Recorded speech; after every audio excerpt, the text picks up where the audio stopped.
Russia युद्ध हार रहा है। रशिया के पास दुनिया के सबसे ज्यादा न्यूक्लियर वेपन्स और तो और रशिया का लीडर दुनिया का सबसे पावरफुल इंसान। फिर भी क्यों दुनिया के अलग अलग कोनों से खबर आ रही है कि रशिया युद्ध हार रहा है? The reason is this man, जिसने पुतिन की आंख में आंख मिलाकर कहा कि यूक्रेन रशिया को 1 इंच लैंड तक नहीं देगा। ये है वोलोडिमीर ज़ेलेंस्की, यूक्रेन का प्रेसिडेंट। सिर्फ एक वायरल क्लिप ने इस इंसान को यूक्रेन का प्रेसिडेंट बना दिया। आधे लोग इसे दुनिया का सबसे ब्रेव प्रेसिडेंट मानते हैं और बाकी इसे एक जोकर कहते हैं।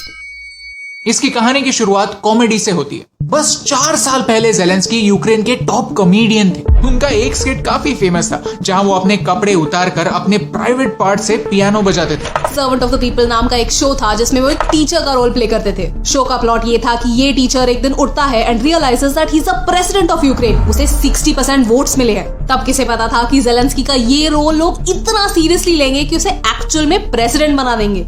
ज़ेलेंस्की की एक वीडियो क्लिप वायरल हो गई थी, जहां वो यूक्रेन के प्रॉब्लम्स के बारे में बेझिझक स्पीच देते हैं और तो और करप्ट लोगों को गोलियों से उड़ाते हैं। इसी क्लिप ने लोगों को इंस्पायर किया। 2019 में ज़ेलेंस्की को 72% वोट्स मिले और वो प्रेसिडेंट बन गए। कैसे? सोशल मीडिया के इस्तेमाल से। उनका पूरा कैंपेन ऑनलाइन था। तब उनके शो की वजह से उनके पास ऑलरेडी 4 मिलियन फॉलोअर्स थे। That's 10% of Ukraine's population. कई लोगों ने उसे यूक्रेन का डोनाल्ड ट्रम्प कहा क्योंकि इसे पॉलिटिक्स की कोई जानकारी नहीं थी। आप ही सोचिए, एक ऐसा इंसान जिसे पॉलिटिक्स का कोई नॉलेज नहीं, लीडरशिप का कोई एक्सपीरियंस नहीं, वो सीधे एक देश का प्रेसिडेंट कैसे बन सकता है? लेकिन यही इनएक्सपीरियंस उनकी ताकत बना। ज़ेलेंस्की इलेक्ट होने से पहले यूक्रेन यूरोप का सबसे गरीब देश बन चुका था। इससे पहले यूक्रेन के जो प्रेसिडेंट थे उनसे जनता तंग आ चुकी थी। उनके अगेंस्ट करप्शन के कई चार्जेस थे। इससे तो कोई भी बेटर हो सकता है। यही सोच के यूक्रेनियन पब्लिक ने एक कॉमेडियन को अपना प्रेसिडेंट बनाया। आज यही कॉमेडियन उसके देश के लिए सबसे सीरियस सिचुएशन फेस कर रहा है। 21वीं सदी में यूरोप की एक हिस्टोरिक वॉर के सेंटर में आज ज़ेलेंस्की, और वो ब्रेवली लड़ रहे। पुतिन को लोग दुनिया का सबसे पावरफुल इंसान मानते हैं। 6000 से ज्यादा न्यूक्लियर वेपन्स पुतिन के एक इशारे पर लॉन्च हो सकते हैं। दुनिया के किसी भी कोने तक सिर्फ 10 मिनट में पहुंच सकते हैं और यूक्रेन तो रशिया के बगल में है।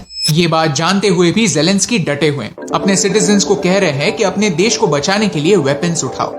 ज़ेलेंस्की को यूएस ने एक चांस दिया था, युद्ध को पीछे छोड़, यूक्रेन को पीछे छोड़ भागने का। उससे कहा गया था कि आप प्रेसिडेंट हैं, आप एक लीडर हैं, आपकी सेफ्टी इम्पोर्टेंट है। लेकिन उन्होंने यूक्रेन को छोड़ने से इनकार किया। कहा कि मेरे लिए मेरा देश इम्पोर्टेंट है। ज़ेलेंस्की वहीं पर रुके और तो और उन्होंने खुद हथियार उठाए। उन्होंने कहा, the fight is here, I need ammunition not a ride. सोचिए, इस एक कदम से उन सोल्जर्स का हौसला कितना बड़ा होगा जो अपने देश को रशिया के अग्रेशन से बचा रहे हैं। सिर्फ यूक्रेन के लोगों को नहीं, उन्होंने रशिया के लोगों को भी कहा कि एक वॉर में सबसे ज्यादा सफर कौन करता है? लोग। फिर वो भले किसी भी साइड को सपोर्ट करते हैं। ये वीडियो इंपॉर्टेंट क्यों? क्योंकि ये वीडियो रशिया सही है, यूक्रेन इसके बारे में है ही नहीं। ये वीडियो हमें रिमाइंड करता है कि एक लीडर कैसा होना चाहिए। कई बार एक वॉर में साइड चुनना बहुत डिफिकल्ट होता है। रशिया सिविलियन एरियाज में भी अटैक कर रहा है। सिमिलरली यूक्रेन में भी इस समय जिस तरह से इंडियन स्टूडेंट्स को ट्रीट किया जा रहा है वो कम्प्लीटली गलत है। लेकिन हमें ये याद रखने की जरूरत है कि जब शिप डूब रही होती है तो कैप्टन भागता नहीं। पुतिन ने मिलिट्री को कहा, take control of Ukraine, government के अगेंस्ट जाओ और खुद डिसीजंस लो। लेकिन ऑन ग्राउंड ज़ेलेंस्की की ब्रेवरी उनका हौसला बनाए हुए है। यूक्रेन का प्रेसिडेंट रशिया की एग्रेशन को सेल्फीज के थ्रू हरा रहा है, क्योंकि ये सेल्फीज एक प्रूफ है कि वो लीडर भागा नहीं। क्योंकि असल में हमें ये समझने की जरूरत है that the world doesn't exist in a vacuum. Russia का ये अग्रेशन दुनिया याद रखने वाली है। ज़ेलेंस्की की ब्रेवरी दुनिया याद रखने वाली है। आफ्टर ऑल रशिया अमेरिका जितना तो प्रिविलेज नहीं है कि उनके वॉर क्राइम्स छिप सके। ये वॉर जितनी फिजिकल है उतनी ही साइकोलॉजिकल भी। The real war